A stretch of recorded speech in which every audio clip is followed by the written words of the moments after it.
ఏది అయినా ట్రై చెయ్యి ఆచి చికెన్ మసాలా. ఆచి చికెన్ మసాలా.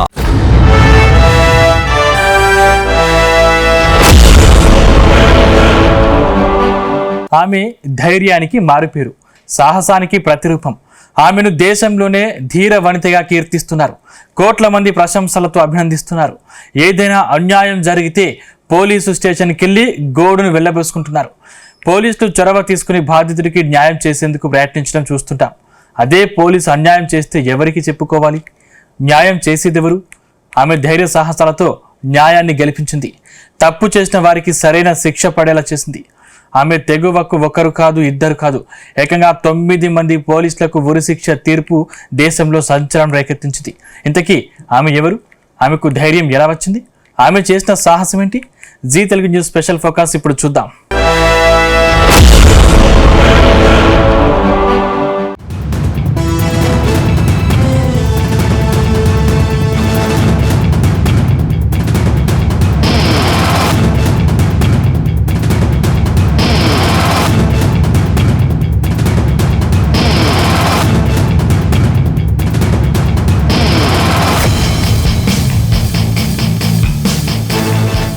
న్యాయం వైపు నిలబడడం, ధర్మం కోసం పోరాడే సన్నివేశాలు సినిమాల్లో చూస్తుంటాం. కానీ ఓ లేడీ పోలీస్ కానిస్టేబుల్ నిజ జీవితంలో న్యాయం వైపు నిలిచి ధర్మాన్ని గెలిపించింది. దేశ ప్రజలంతా శభాష్ పోలీస్ అంటూ పొగడ్తలతో ముంచెత్తుతున్నారు. తమిళనాడులోని తూత్తుకుడి జిల్లాలో సాతాన్ కుళం పోలీస్ స్టేషన్లో కానిస్టేబుల్ గా పనిచేస్తున్న రేవతి ధైర్య సాహసాలతో ఇప్పుడు దేశవ్యాప్తంగా ట్రెండింగ్ లోకి వచ్చింది.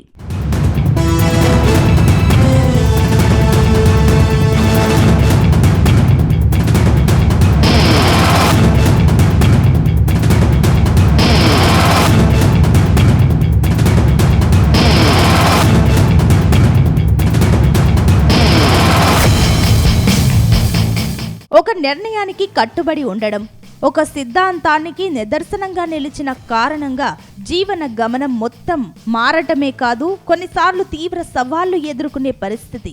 ఏది ఏమైనా న్యాయం కోసం ఎన్ని కఠిన పరీక్షలకైనా సిద్ధమన్నట్లుగా వ్యవహరించిన ఒక మహిళా పోలీస్ కమిట్మెంట్, 2 సామాన్యుల లాకప్ డెత్ వెనుక ఉన్న అసలు వాస్తవాలు బయటకు వచ్చేలా చేయడమే కాదు, 9 మంది పోలీసులకు ఉరి వేసిన చారిత్రక ఘటన ఆమె సాక్ష్యమే మూలం.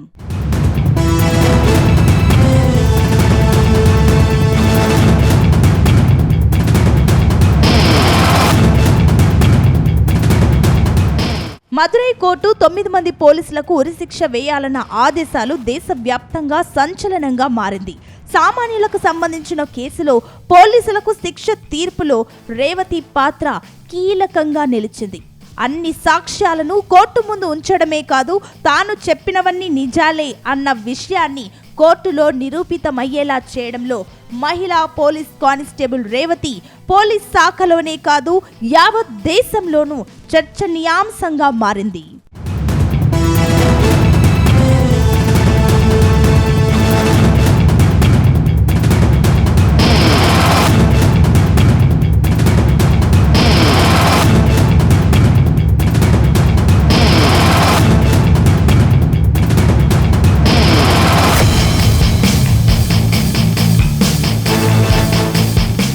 సాధారణంగా పోలీస్ స్టేషన్లో ఏదైనా ఘటన జరిగితే పోలీసులు ఏదైనా తప్పు చేసినా బయటకు రానివ్వకుండా జాగ్రత్త పడతారు.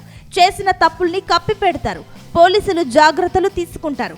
కానీ పోలీస్ కానిస్టేబుల్ రేవతి మాత్రం తనతో పాటు పనిచేసే పోలీసుల పక్షాన నిలవలేదు. తను పై అధికారులకు దాసోహం కాలేదు.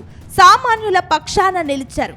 బాధిత కుటుంబానికి న్యాయం జరిగేలా చేశారు.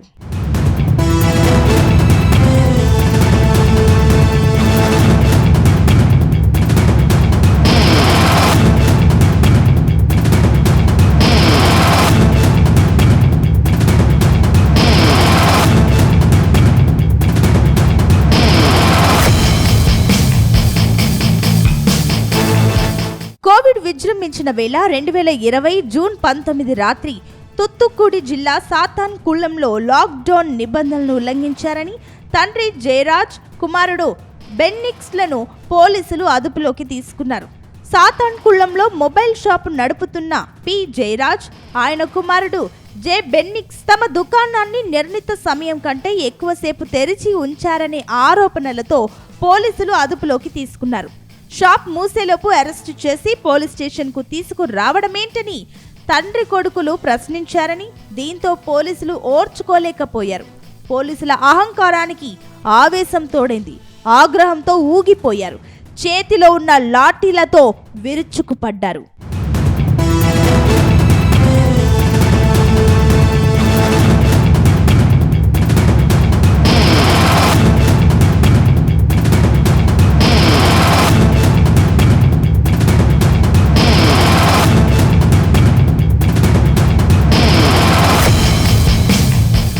అరెస్ట్ చేసిన రాత్రంతా తండ్రి కొడుకులిద్దరికీ పోలీసులు నరకం చూపించారు.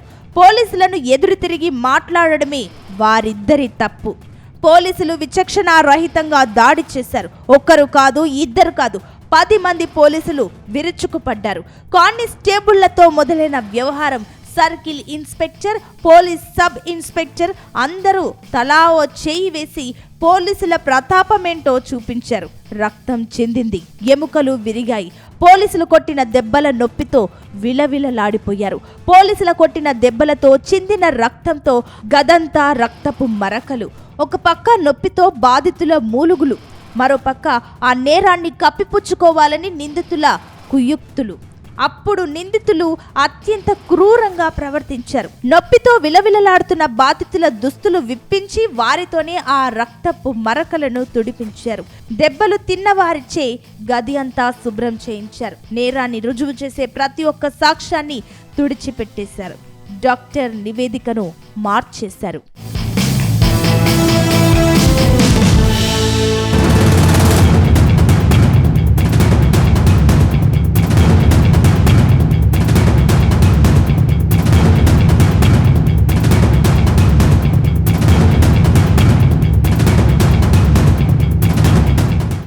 లాక్డౌన్ లో నేరాలు ఘోరాలు మాస్క్ ముసుగులో కనిపించకుండా పోయాయి. వాటిల్లో ఒకే ఒక్క కేసు తండ్రి కొడుకులు జయరాజ్ బెన్నిక్స్ లాకప్ డెత్ దేశవ్యాప్తంగా సంచలనం రేకెత్తించింది. పోలీసుల దెబ్బలతో తీవ్రంగా గాయపడిన తండ్రి కొడుకులు ఇద్దరిని కోవిల్పట్టి సబ్ జైలుకు తరలించి రిమాండ్లో ఉంచారు. పోలీసుల దెబ్బలతో ఆరోగ్య పరిస్థితి విషమించడంతో కోవిల్పట్టి ప్రభుత్వ ఆసుపత్రిలో చికిత్స అందించారు. చికిత్స పొందుతూ కొడుకు బెన్నిక్స్ జూన్ 22వ తేదీన కన్నుమూశాడు. మరుసటి రోజు జూన్ 23వ తేదీన తండ్రి జయరాజ్ ప్రాణాలొదిలారు. ఇద్దరు లాకప్ డెత్ కు గురయ్యారు. ఆ కుటుంబం రోడ్డున పడింది. ఈ కేసు బాధితుల పాలిట శాపంగా మారింది. పోలీసులే నిందితులయ్యారు. బాధిత కుటుంబానికి న్యాయం చేసేదెవరు? పోలీసులు కొట్టిన దెబ్బలతోనే చనిపోయారని బాధిత కుటుంబీకులు కన్నీటి పర్యంతమయ్యారు. పోలీసులు కొట్టి చంపేశారని బాధితులు లబోదిబోమన్నారు.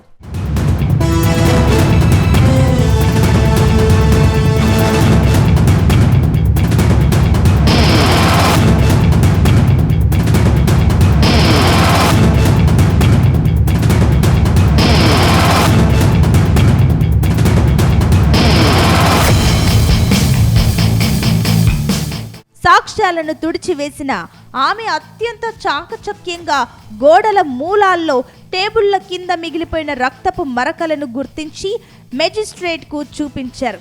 ఈ రక్తపు చుక్కలే నిందితుల నేరాన్ని శాస్త్రీయంగా రూపొందించడంలో ప్రధాన భూమిక పోషించాయి. ఆమె ఇచ్చిన సాక్ష్యాలతోనే రక్తపు మరకలున్న వస్తువులను స్వాధీనం చేసుకోవడమే కాదు, ఫోరెన్సిక్ ఆధారాలు సేకరించడం సులభమైంది. దీంతో అత్యున్నత స్థానాల్లో ఉన్నవారు మామూలోళ్ళు కాదన్న విషయం లోకానికి తెలిసేలా చేసింది. మరోవైపు తోటి పోలీసులకు వ్యతిరేకంగా చెప్పే వివరాల్ని ఉన్నతాధికారుల నుంచి తీవ్ర ఒత్తిడి ఎదురైంది. పోలీసుల్లోనూ ఆమె పట్ల ఆగ్రహం వ్యక్తమయ్యే పరిస్థితి.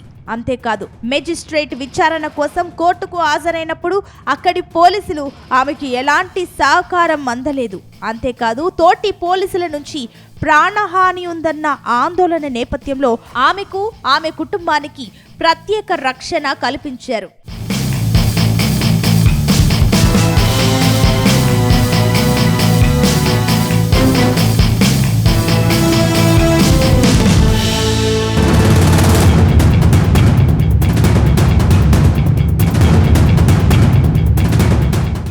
సీసీటీవీ ఫుటేజ్ ని మాయం చేసినా ఆమె తన జ్ఞాపక శక్తితో సంఘటనలు జరిగిన సమయాలను పూసగుచ్చినట్లు వివరించి దర్యాప్తునకు దిక్సూచిలా నిలిచారు.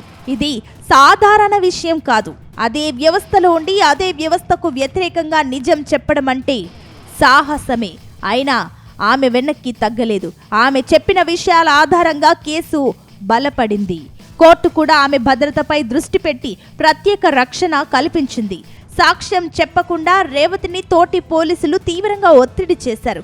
మెజిస్ట్రేట్ విచారణ జరుగుతున్న సమయంలో కూడా స్టేషన్ బయటకు పోలీసులు గూమిగూడి రేవతిని భయపట్టే ప్రయత్నం చేశారు. పరిస్థితి ఎంత ఉద్రిక్తంగా మారిందంటే రేవతి తన స్టేట్మెంట్పై సంతకం చేయడానికి కూడా తొలుత భయపడ్డారు.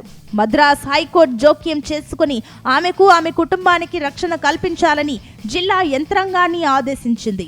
ప్రభుత్వం ఆమె భద్రత కోసం ప్రత్యేకంగా 2 కానిస్టేబుళ్లను నియమించింది.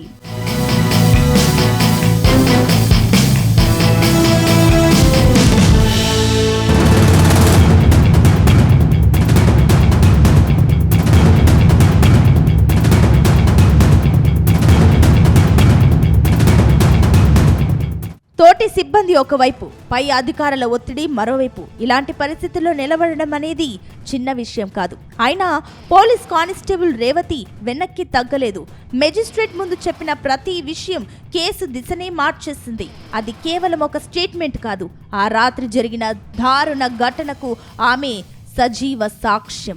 ధైర్యం అంటే చీకట్లో నడవడమే కాదు, సాహసం అంటే సముద్రాలు పర్వతాలు అధిరోహించడమే కాదు, చుట్టూ పెద్ద పెద్ద అగాధాలున్న సన్నని దారిలా ఉన్న నిజంపై తొనకక బెనకక నిలబడి నడవడం.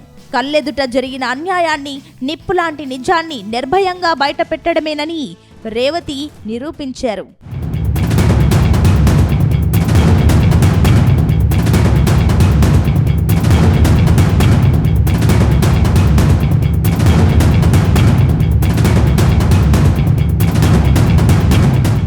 ఈ కేసును 5 ఏళ్లు విచారణ చేశారు. 105 మంది సాక్ష్యాలను పరిశీలించారు. 116 పత్రాలను సిద్ధం చేశారు. 10 మంది పోలీసులపై ఛార్జ్షీట్ దాఖలు చేశారు. ఇన్స్పెక్టర్, ఎస్ఐ, కానిస్టేబుళ్లు అందరూ దోషులే అని కోర్టు తేల్చి చెప్పింది. Madurai additional district sessions court సంచలన తీర్పునిచ్చింది. కేసును పరిశీలించిన జడ్జ్ ముత్తుకుమరన్ ఇచ్చిన తీర్పు దేశవ్యాప్తంగా చర్చనీయాంశమైంది. లాకప్ డెత్ కేసులో నిందితులు circle inspector Sridhar, sub inspector Balakrishnan, Raghu Ganesh, police కానిస్టేబుళ్లు మురుగన్, సాముదురై, ముత్తురాజ్, చెల్లదురై, థామస్ ఫ్రాన్సిస్, వేలిముత్తులను దోషులుగా పరిగణించారు. నేరారోపణ సాంకేతికంగా శాస్త్రీయంగా రుజువు కావడంతో లాకప్ డెత్ కేసులో దోషులుగా ఉన్న పోలీసులందరికీ ఉరి శిక్ష విధిస్తూ తీర్పునిచ్చారు.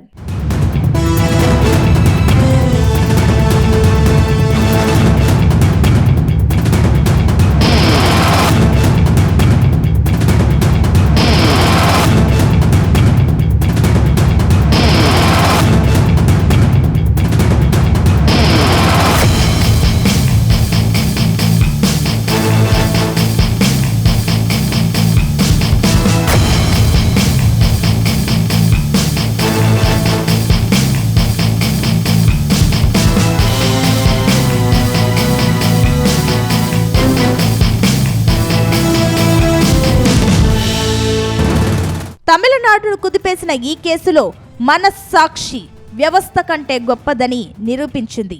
తను పనిచేస్తున్న డిపార్ట్మెంటు పోలీసులను వెనుకేసుకొని రాకుండా కానిస్టేబుల్ రేవతి మనోధైర్యంతో నిలిచారు. బాధిత కుటుంబాలకు ఓదార్పునిచ్చారు. జరిగినది బయటకు రాకూడదనే ఒక ఒత్తిడి స్పష్టంగా కనిపించింది. సాక్ష్యాలను తుడిచేయాలి, కథను మార్చాలి, ఇవే ప్రధాన లక్ష్యాలుగా మారిపోయాయి. జరిగిన ఘటనను పూసగుచ్చినట్లు మెజిస్ట్రేట్కు కానిస్టేబుల్ వివరించడంతో కీలక సాక్ష్యమయ్యారు. ఆమె సాక్ష్యంతో న్యాయం చేయాల్సిన పోలీసులే హంతకులని నిరూపించారు. ఇప్పుడు కానిస్టేబుల్ రేవతికి దేశమంతా సెల్యూట్ చేస్తోంది.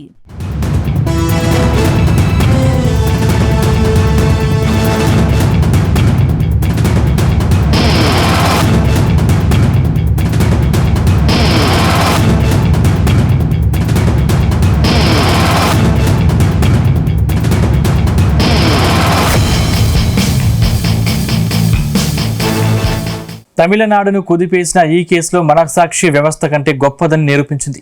తాను పనిచేస్తున్న డిపార్ట్మెంట్ పోలీసులను వెనకేసుకుని రాకుండా కానిస్టేబుల్ రేవతి మనోధైర్యంతో నిలిచారు. బాధిత కుటుంబాలకు ఓదార్పునిచ్చారు. జరిగింది బయటకు రాకూడదనే ఒక ఒత్తిడి స్పష్టంగా కనిపించింది. సాక్ష్యాలను తుడిచేయాలని, కథను మార్చాలి, ఇవే ప్రధాన లక్ష్యాలుగా మారిపోయాయి.